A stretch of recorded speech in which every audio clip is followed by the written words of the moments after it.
Hello students, हमने आतिश की 5वीं गज़ल शुरू कर रखी है। इन दिनों में हम उनके गज़लों का मुताला कर रहे हैं और हम उनकी आखिरी 5वीं गज़ल पढ़ रहे थे। इससे गुज़िश्ता जो वीडियो है उसमें हमने वो आधी कंप्लीट कर ली थी। आज हम उस गज़ल के आगे के अशार पढ़ते हैं। देखो, आपको याद दिलाने के लिए हम उस गज़ल का मतलब बताते हैं आपको। उस जो गज़ल हमने शुरू कर रखी थी उसका मतलब है, मगर उसको फ़रेबे नरगिसे मस्ताना आता है। उलटती हैं सफ़ें गर्दिश में जब पैमाना आता है। ये इसका मतलब था। इसके हमने 5 करीब अशार पढ़ लिए थे। आज हम इससे आगे के अशार पढ़ते हैं। शायर, देखो हमने यहाँ तक पढ़ लिया था, हमेशा फ़िक्र से यहाँ आशिकाना शेर ढलते हैं। ये वाला शेर हमने पढ़ लिया था। अब इससे अगला वाला शेर है, तमाशा गाहे हस्ती में अदम का ध्यान है किसको। तमाशा गाहे हस्ती में अदम का ध्यान है किसको, किसे इस अंजुमन में याद खिलवत खाना आता है। शायर जो है इसके अंदर एक तल्ख सच्चाई ज़िंदगी की बयान कर रहा है। क्या कह रहा है वो कह रहा है, तमाशा गाहे हस्ती। हस्ती किसे कहते हैं? हस्ती का मतलब होता है ज़िंदगी। और तमाशा गाह जहाँ पे तमाशा दिखाया जाता है, वो जगह जहाँ तमाशा दिखाया जाता है। ज़िंदगी का तमाशा कहाँ दिखाया जाता है? कहाँ होता है ज़िंदगी का तमाशा? इस दुनिया में होता है ना। कोई जी रहा है, कोई पैदा हो रहा है, कोई मर रहा है, किसी के साथ कुछ हो रहा है, कोई वाक़या हो रहा है, किसी के साथ कुछ हो रहा है। तो ये क्या है? ज़िंदगी के तमाशे हैं। कोई मर रहा है, कोई जी रहा है, कोई बीमार है, कोई सेहतयाब है, कोई खुश है, कोई दुखी है। ये सब ज़िंदगी के जो तमाशे हैं वो कहाँ होते हैं? वो होते हैं दुनिया के अंदर। तो शायर ये कह रहा है कि, क्या कह रहा है वो, तमाशा गाहे हस्ती में अदम का ध्यान है किसको। अदम किसे कहते हैं? अदम मौत के बाद की दुनिया, जहाँ नहीं होंगे हम। मौत के बाद का जो वो है ना दुनिया है, उसको अदम कहा जाता है, जहाँ इंसान नहीं होता। मरने के बाद मतलब कहाँ होता है इंसान? होता नहीं है ना। तो वो क्या कह रहे हैं कि तमाशा गाहे हस्ती में अदम का ध्यान है किसको। कौन इंसान ऐसा है जिसे अदम का ख्याल आता है? ऐसी जगह जहाँ रोज़ नए ज़िंदगी के रोज़ नए तमाशे हो रहे हों। तो इंसान तो क्या होता है कि दुनिया के अंदर जहाँ ज़िंदगी के रोज़ नए तमाशे हो रहे हों, रोज़ नए वाक़यात हमारे सामने आ रहे हों, हम दुनिया के अंदर उलझे रहते हैं। ठीक है ना। आज ये है, कल ये है, हम क्या है, हमें किसी और चीज़ का ख्याल आता ही नहीं है। ज़िंदगी की आपाधापी के अंदर इंसान को वक्त ही नहीं मिलता कि अदम का ख्याल करे। वो उस वक्त का, उस दुनिया का ख्याल करे जहाँ उसे मौत के बाद जाना है। ठीक है ना। मरने के बाद हम जहाँ जाएंगे उसका ख्याल आता किसको है? किसी को भी नहीं आता है। हम तो क्या है कि इस दुनिया के अंदर जब तक ज़िंदगी है, जब तक हम जी रहे हैं, तब तक क्या है कि हम इस ज़िंदगी के बखेड़ों के अंदर उलझे रहते हैं, है ना। आज ये है, कल ये है, तो हमें ख्याल ही नहीं आता। तो यही बात शायर क्या कह रहा है, इस तल्ख हकीकत को वो बयान कर रहा है। वो कह रहा है, तमाशा गाहे हस्ती में अदम का ध्यान है किसको, किसे इस अंजुमन में याद खिलवत खाना आता है। अंजुमन कहते हैं महफिल को। तो महफिल जो है दुनिया की, जो ये महफिल है, कौन सी महफिल? दुनिया की महफिल, जहाँ हम लोगों के साथ हैं, चारों तरफ हमारे इंसान हैं, हमारे अजीज़ हैं, हमारे दोस्त हैं। ठीक है ना।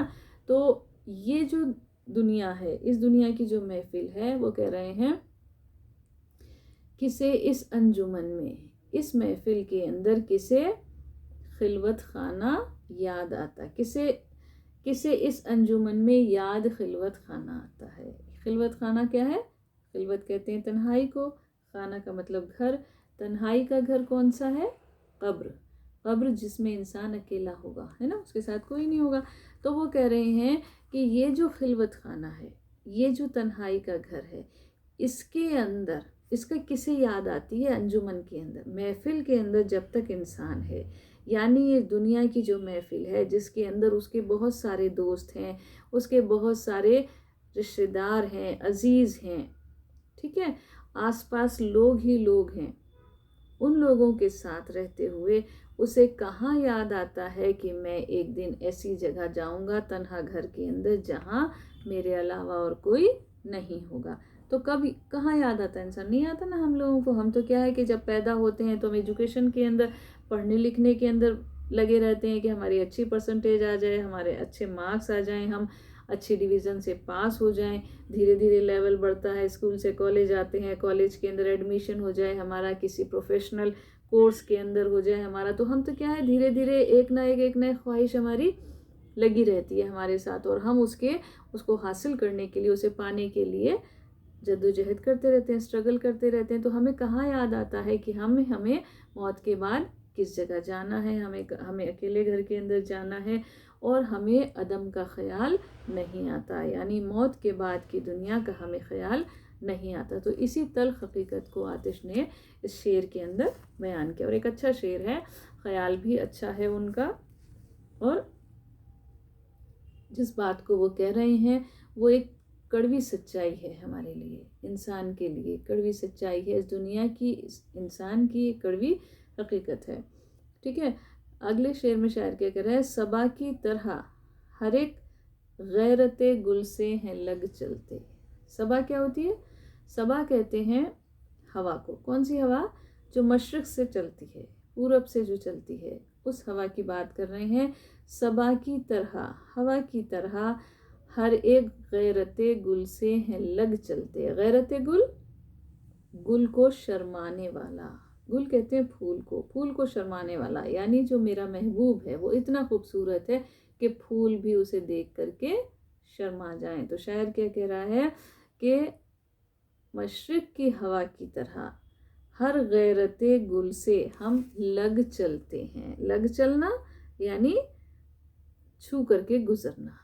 तो शायर क्या कह रहा है कि जैसे हवा होती है ना, फूलों को छू करके गुजरती है, ठीक है ना, उसी तरह शायर कह रहा है कि हम भी हर गैरते गुल से, यानी ऐसे खूबसूरत महबूब जो कि फूल, जिनको देखकर फूल भी शर्मा जाएं, उनसे हम लग चलते हैं। से मतलब ये है कि उनसे ताल्लुकात रखते हैं, उनसे दोस्ती रखते हैं हम। ठीक है, लग चलना मतलब उनसे कुछ रिश्ता रखना, उनसे दोस्ती रखना। तो कह रहे हैं कि हम उनसे दोस्ती रखते हैं, उनसे हम कोई ना कोई रिश्ता हमारा है। मोहब्बत है सरिश्त अपनी। क्यों कह रहे हैं वो इस बात को कि सबा की तरह हम भी हर गैरते गुल से लग चलते हैं, यानी हर गैरते गुल से, जो फूलों को भी शर्मा देने वाले महबूब हैं, जिनकी खूबसूरती को देखकर फूल भी शर्मा जाएं, उनसे हम रिश्ता रखते हैं, उनसे हम दोस्ती निभाते हुए चलते हैं। तो शायर क्यों कह रहा है ऐसी बात, इसलिए कह रहा है, वो आगे देखो अगले मिसरे में क्या कह रहे हैं, मोहब्बत है सरिश्त अपनी। सरिश्त कहते हैं मिजाज को, हमारी खूबी, खूबी जो है हमारी फितरत। सरिश्त का मतलब फितरत, मिजाज।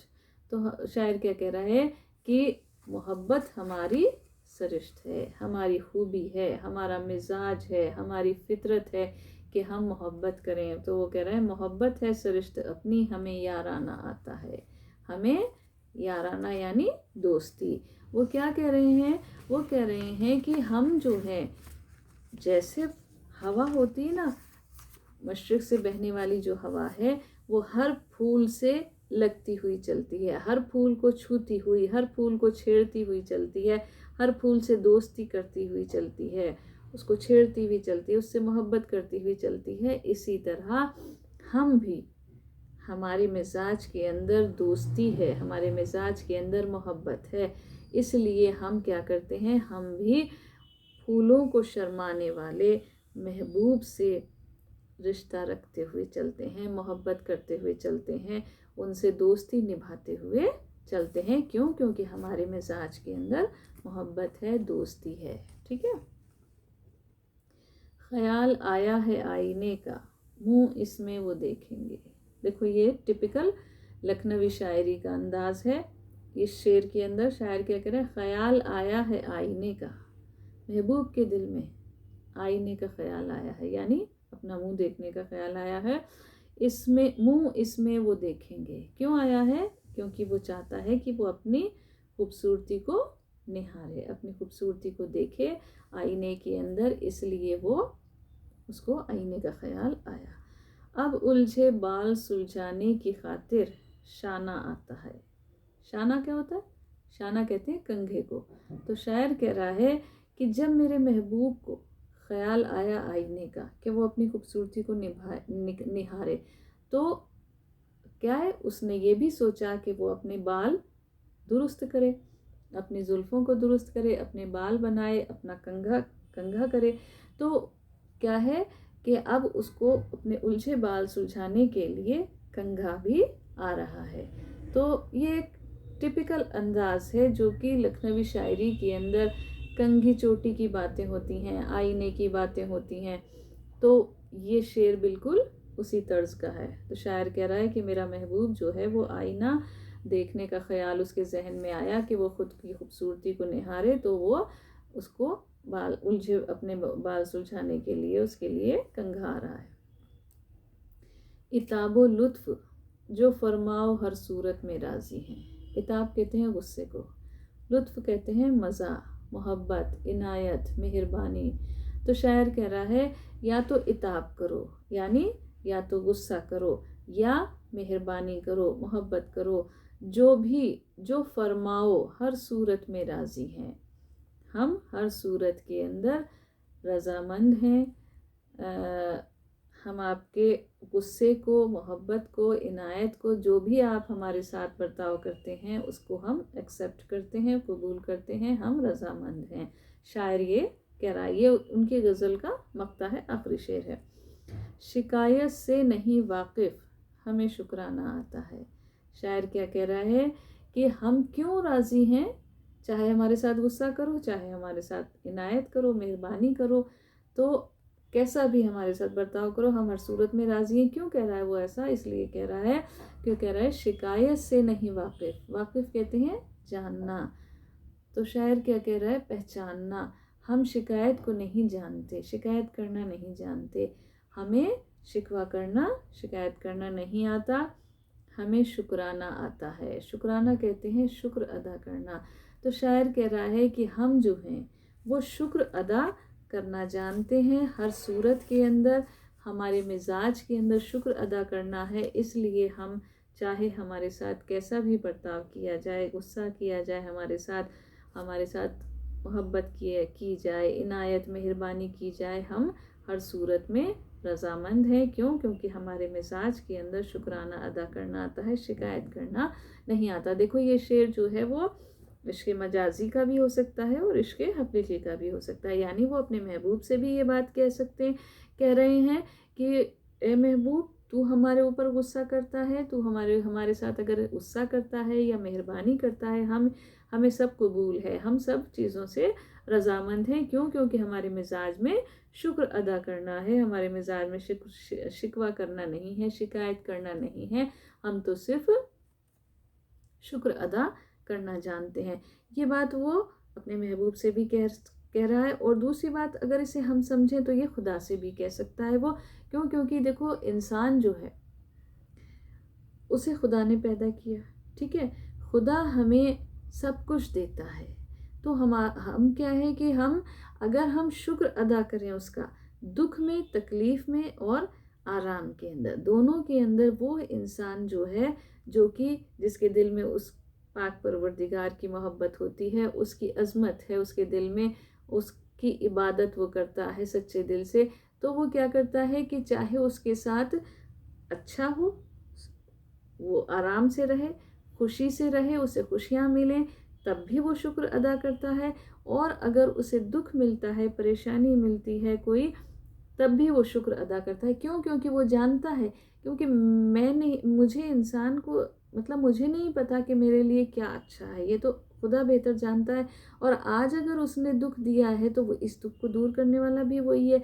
तो इसलिए हम क्या करते हैं कि इंसान जो है वो एक जो सच्चा इंसान है, जो नेक होता है, जो कि खुदा की मोहब्बत जिसके दिल में होती है, वो हर सूरत के अंदर उसका अपने माबूद हकीकी का शुक्र अदा करता है कि ए माबूद, तूने हमें जिस हाल में रखा, क्योंकि हमसे भी बहुत बुरी हालतों के अंदर लोग हैं, तो हम तो अपनी हालत उनकी हालतों को देख करके, जो हमसे ज़्यादा बुरी हालत में हैं, उनकी हालत को देख करके हमें एहसास होता है कि हम तो बहुत अच्छी हालत में हैं। खुदा ने हमें बहुत अच्छी हालत के अंदर रखा है, बहुत कुछ दिया है, बहुत सी नेमतें दी हैं जिनका हम हर वक्त शुक्रिया अदा करें तो भी कम है। तो ये बात है कि ये शेर जो है वो इश्क हकीकी का भी है और इश्क मजाजी का भी है। यहाँ आतिश की गज़ल ख़त्म होती है, 5वीं गज़ल, और आतिश की 5 गज़लें हम पढ़ चुके हैं, कंप्लीट हो चुकी हैं हमारी। उम्मीद है आप लोगों को ये समझ में आ गई होंगी, और इसको अच्छी तरह रिवीजन करते रहिए, इनको पढ़ते रहिए और इनकी तशरीह जो है वो समझने की कोशिश कीजिए। मुश्किल अल्फाज जो हम बताते हैं उन अल्फाज को लिखिए और इनकी तशरीह लिखने की कोशिश भी कीजिए, ताकि आपको जब एग्ज़ाम हो तो आपके पास लिखा हुआ मिल जाए और उसको रिवीजन करना आसान हो। ठीक है, उम्मीद है समझ में आ रहा होगा। आइंदा वीडियो के अंदर हम कुछ और मुतालिया करेंगे, किसी और चीज़ के किसी और मौजू पर गुफ्तगू करेंगे। Thank you.